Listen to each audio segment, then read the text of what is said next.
I've built Unfungible into becoming a 7-figure per year business. We currently have 21 staff on full-time payroll and are quickly growing. However, it wasn't always an easy journey and a lot of mistakes were made along the way. In today's video, I'm going to be sharing with you the 8 things I wished I knew before starting Unfungible that would have saved me hundreds of thousands of dollars in direct cost and in indirect opportunity costs as well. If you are in the process of starting a service company or currently do offer services, whether it's marketing services, development services, art, IP, if you're in the process of offering services to other people, this video is going to be for you. The first thing you need to know is that in Web3, liquidity flows and dries based on market sentiment. And this is one that took me a while to make peace with as someone who's had a little bit over half a decade of experience marketing and doing business in Web2, coming into Web3, realizing that liquidity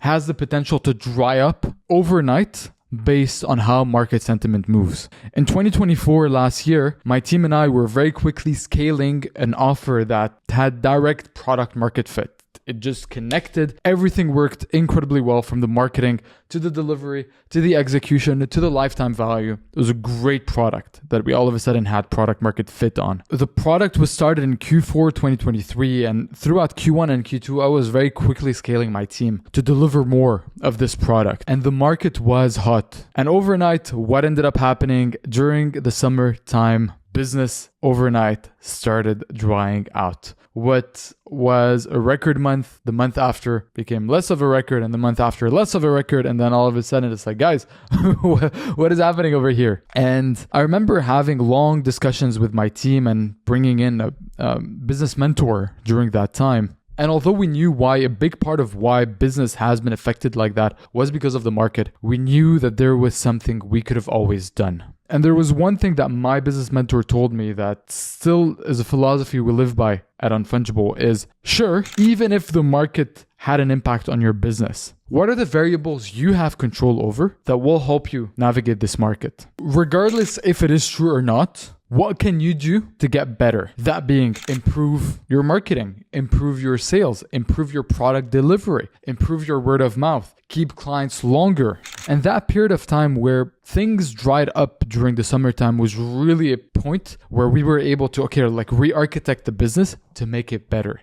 And what happened in Q4 of last year, right after Trump, all of a sudden, what we saw was all the people we were talking about business with during that summertime, that we kept bringing business to the table. People were not necessarily closing. People were not necessarily starting their marketing. However, all these conversations, we didn't stop having conversations with people. All of a sudden, they all matured during December, January, and now February. A flow of conversations that we've had all of a sudden mature and start closing. In terms of action steps for you, have an acquisition channel that remains on no matter how the market is. Always be knocking on doors.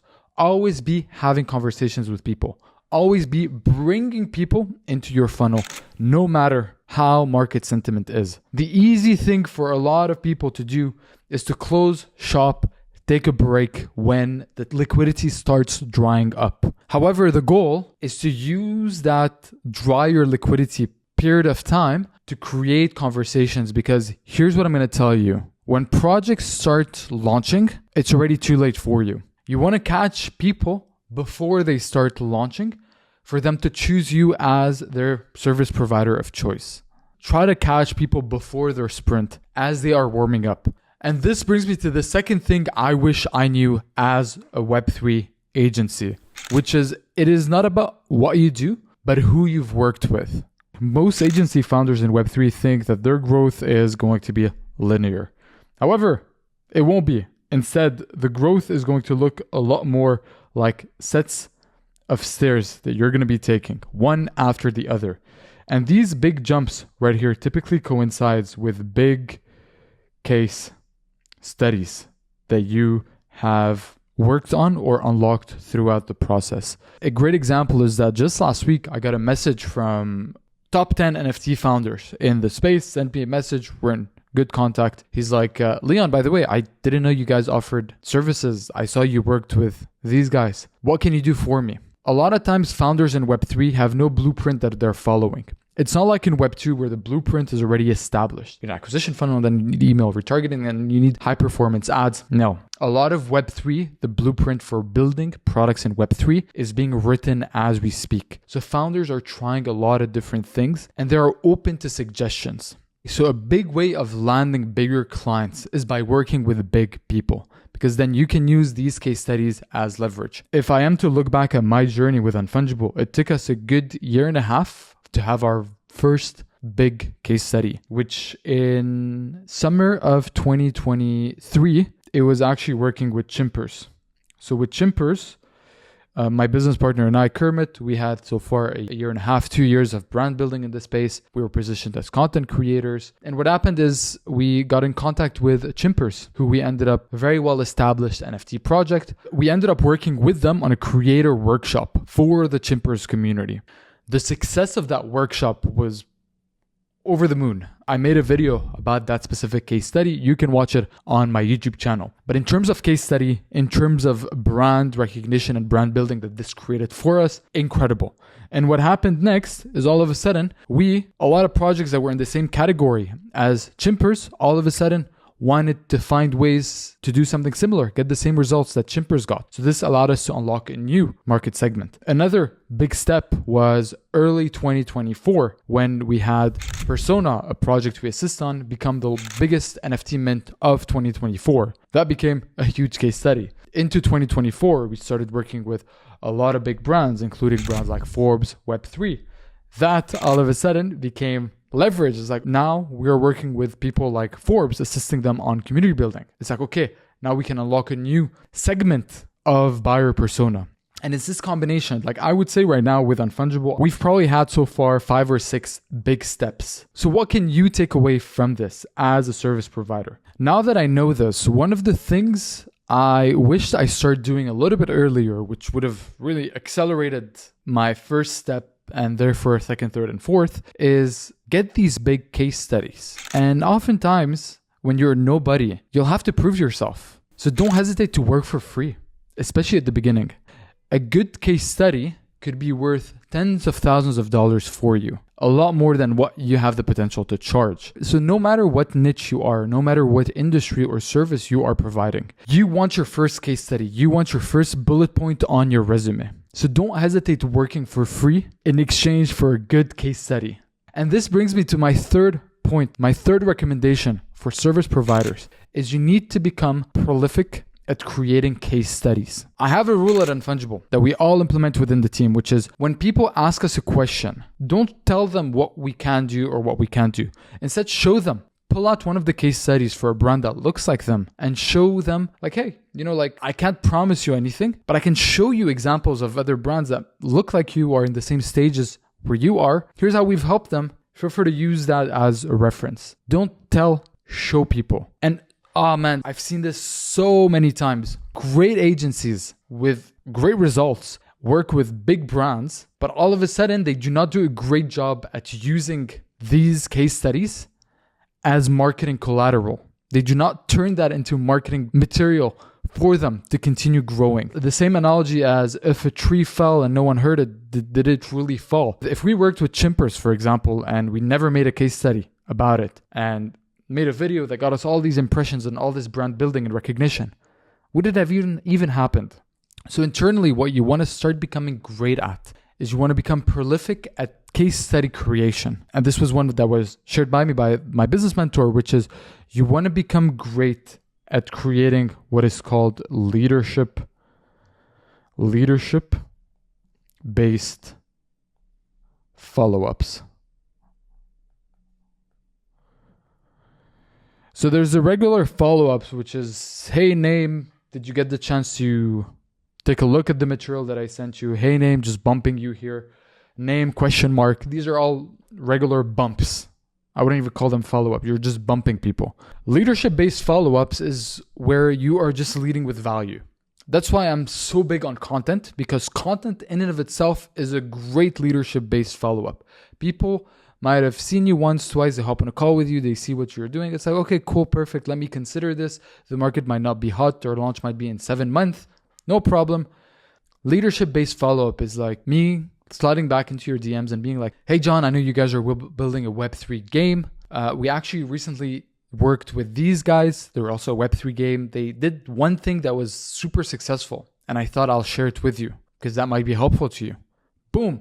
All of a sudden, this is leadership-based follow-up. You're leading with value. You're not asking for anything, and you're continuously building credibility and trust with your prospects that are within your pipeline. So leadership-based follow-ups, huge unlock. If you're not documenting and creating case studies, start by doing that. And number 2, start distributing that through leadership-based follow-ups.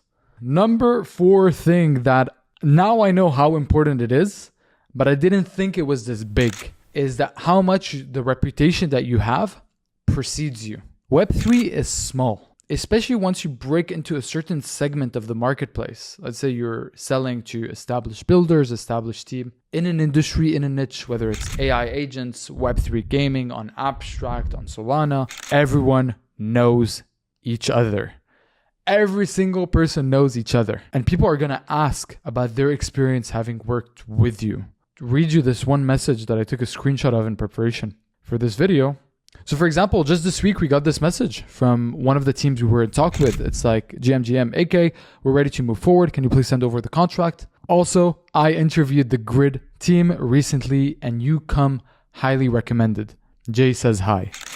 You see how all of a sudden it's like 2 teams that I would have never thought had any connections in common. All of a sudden they were like just interviewing together and they know each other and they asked about each other.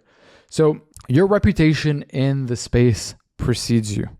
What you never, ever want to sacrifice on is the professionalism that you bring to the table. Delivering services in an industry that moves as fast as Web3 is hard, man. A lot of things move, a lot of things change. It's dynamic.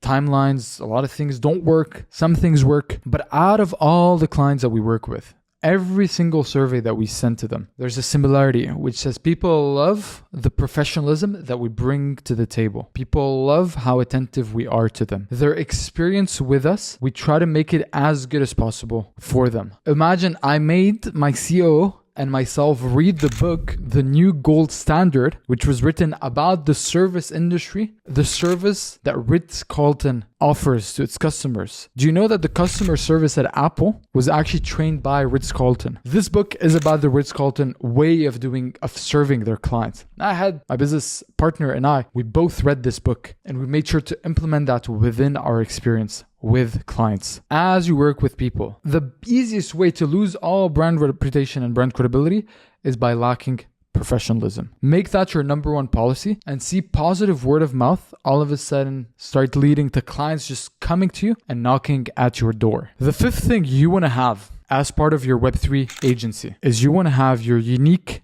delivery mechanism. The reason why Unfungible is where it is right now in terms of revenue, in terms of growth, is because no one else in the marketplace offers what we have specifically. Our number 1 product right now that makes up 80% of our revenue, that's a product that we quickly scaled, is brand amplification and founder funnel building through Twitter Spaces. At Unfungible, we have proprietary access to the top Twitter Spaces in the industry, and we have the ability to create spaces that amplify people's brands and create new marketing channel distributions that no one has in the industry but us. That is our unique delivery mechanism. And the reason why this is important is, imagine you go to the car dealership, and that's exactly how it works in Web3. You go to the car dealership and there are all these beautiful cars right here that are on the driveway.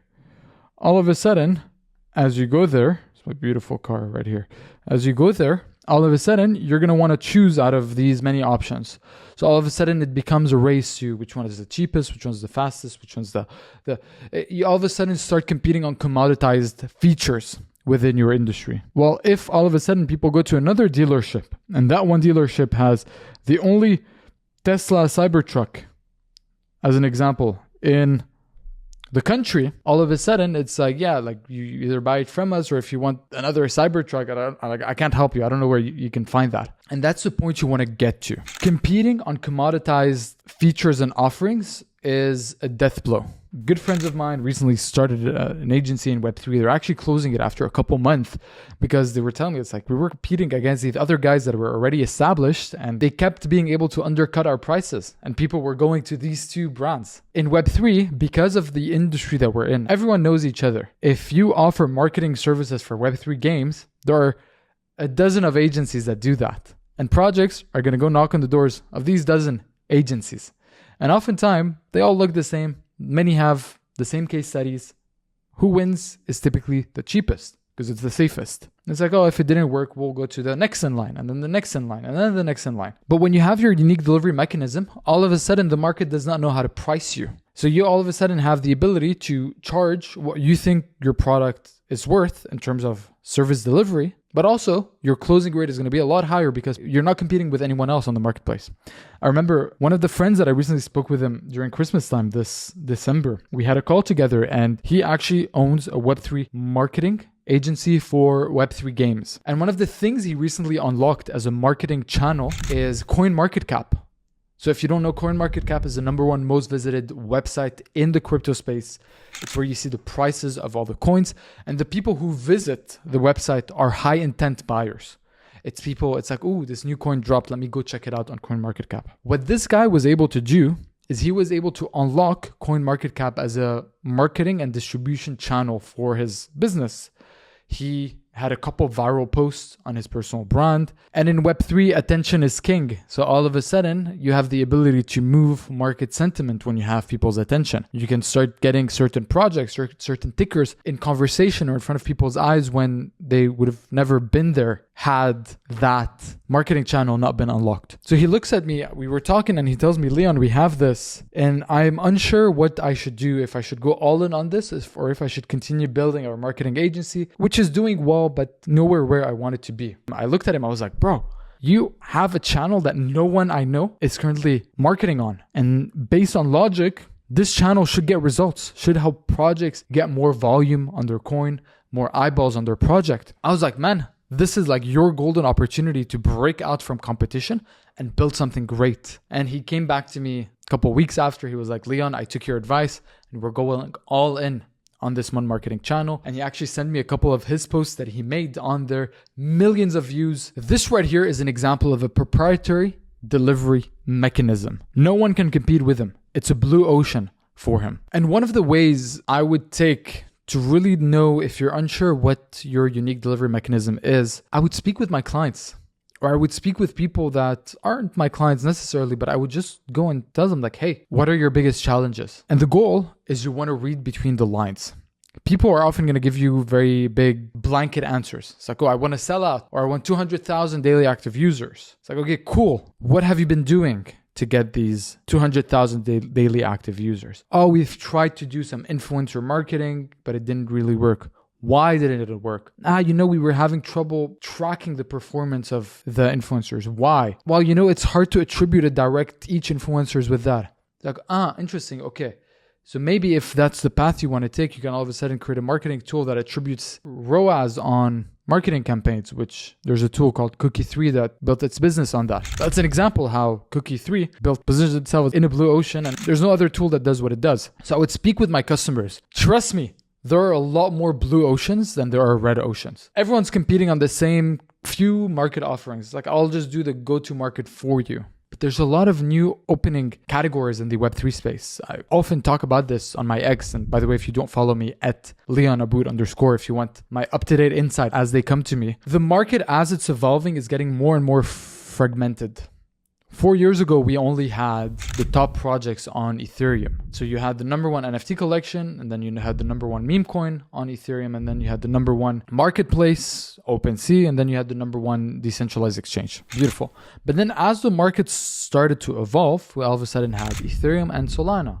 And then Ethereum, Solana, Polygon, Cardano, and now we have Abstract, and now we have Barachain, and soon we're going to have Monad and Story Protocol, and all these new Alt2s and chains and ecosystems that are opening up, where all of a sudden we're going to have the #1 NFT projects for each of them, and then the #1 meme coin each of them, number one app on each of them, number one agency for each of them. Just when Abstract by Pudgy Penguins now launched, a lot of creators that were struggling creating content on Ethereum all of a sudden found their home on Abstract. And all of a sudden were able to position themselves as the leaders. And they have the ability to move markets and to sell out projects. It's a great example. So one of the ways to create your proprietary unique mechanism is to niche down sometimes and become the number one app for fill in the blank. That could be your unique delivery mechanism. For example, number 6 thing I wished I knew earlier that you should know as well is that there are only 2 types of buyer personas in Web3, and you want to be selling to the second one. The first type of buyer persona is the mom and pops self-funded Web3 project. And as great as these people's visions, missions, intentions often are, the problem is they do not typically come with the ability to afford the big life-changing transformations that you have the ability to give them through your services. And what ends up happening is that they end up expecting the world from the smallest of investments. And these are typically the hardest people to help. It's a lot harder to take someone from 0 to 1 than it is to take someone from 1 to 5, literally. And I've seen this again and again. And the hardest part is unlocking that second type of buyer persona, which are the bigger, more established projects that come in and they know what they want. They have the budget for that and they understand resource allocation and they know that they cannot expect the world from a graphic designer to sell out their project. It makes no sense. So for you, you're going to want the ultimate goal for you is to unlock that second type of buyer persona. And the way we do this is by working with projects that look similar to them, oftentimes starting for free and creating good marketing case studies and even asking for referrals. Once you have delivered that good marketing case study, it's like, hey, by the way, we're trying to increase our impact, do more good things, just like we have for you in Web3 that you think could use the same results that we brought you. It's like, oh yeah. Most of the time, people will want to reciprocate once you've given them value. So you want to be selling to that second type of buyer persona. And the way I was able to do it, and this brings me to rule number 7 right here. My big unlock for Unfungible, why we are where we are today, is the way we market to the public. So we market to everyone, but we sell to the very few. The best way to not come off as a sellout or someone that is just extracting value and all you do on the timeline, the only reason you exist in Web3 is just to take money from others. You've built your persona and your brand around just that. Doesn't work. Again, your reputation precedes you. The way we did it on Unfungible is we market to everyone. The content that we create is free for everyone. The case studies, here's exactly how this brand went from this to this. What people would charge you $10,000 for as in terms of secret, it's yours for free. Use it. I'm marketing to the 2 types of buyer personas, whether you are the mom and pops self-funded individual or whether you are the big enterprise client. My content is relevant to you. And never have I made a call to action as in, hey, buy this new product that we're selling. Haven't done it. We sell to the few. Not everyone can work with us. By going this route of marketing to everyone, we were able to unlock the 1% of projects that really fit the criteria that we want. And that is why I'm such a big proponent of content creation. Most agency founders, most service providers are not creating content. They're not creating any value in the marketplace that organically attracts people to your brand. You want to get to the point where you are creating value. Lead with value. And there's going to be a few 1% of projects of people that will want to pay for the implementation. Give the secrets, sell the implementation. It's like literally, guys, like Web3 marketing, all the secrets are on my channel. There is nothing that is hidden. Anyone can launch a project. If you put the pieces together, watch enough videos and put the pieces together, everything is there. But there's going to be a segment of projects that will want experts to just like, hey, just take care of it. We have a budget for it. Do it because we already have things we're busy with. So market to everyone, sell to the few. Number 8, and then I'm going to have a bonus for you, is have a talent acquisition funnel. All of us here, we understand the customer acquisition funnel where we all bring in customers into our pipeline, we nurture them, and we try to bring them deeper down our funnel. The reality about Web3 is it's a very new industry and the talent is very young. There is a lot of unexperienced people in the Web3 space. And one of the things you want to do over time as you're building your brand is you want to find the few people that really have good experience, that you know are legit, can bring value to your empire that you're building. and you have them in your back pocket. You want to know that anytime you have an opportunity, you have the ability to slide them a message and letting them know. One of the two things that I did at Unfungible is on our website, we had a page called We're Hiring, and people were able to go fill a form. We got so many applications that I had to close it. Like, I'm talking hundreds of applications. I had to close it down, but I've kept the names. I have starred the few names, 3% of names of applications I'm like, okay, this is good. I'm going to have conversations with you. And then every time I have a new job opening, even though I already have the candidate that I want to hire, I already know, okay, like this is the person I'm going to go with. I still make a job posting on my X because I want people to raise their hands, new people to raise their hands. And that 10% of people that are going to have an interesting resume, I want to send them a message and I want to potentially have an interview with them. And although you can't hire 10 people at once, you want to let people know like, hey, this isn't the right time. However, in the future, I would love us to stay in touch to make it happen. I only learned this now that we have 21 people on payroll. It's no longer Leon just building the company. It's Leon and teammates. And how important it is to have A players on your team is, I cannot stress it enough how important it is to have really good talent on your team, because you get to a point where it's no longer you building your company. It's the people you put in those seats that are going to build your company. So you want to have talent acquisition funnel that is so good, and you want to have a business trajectory and a mission that is so powerful that people just want to work with you. People will want to leave their job to come work with you. And one of the great ways to build that reputation around your brand for talent goes back to content. Just steal the formula that I've been applying at team. Like literally steal it, take it, implement it in your ecosystem. And finally, bonus one for you that actually ended up costing me tens of thousands of dollars in failed talent, training, missed opportunities, opportunity cost, is trying to hire completely Web2 native people and training them to become Web3 native. About a year and a half ago, we were hiring for the position of copywriter. And one of the ideas that I had, I thought it was a great idea. I was like, you know what, Leon?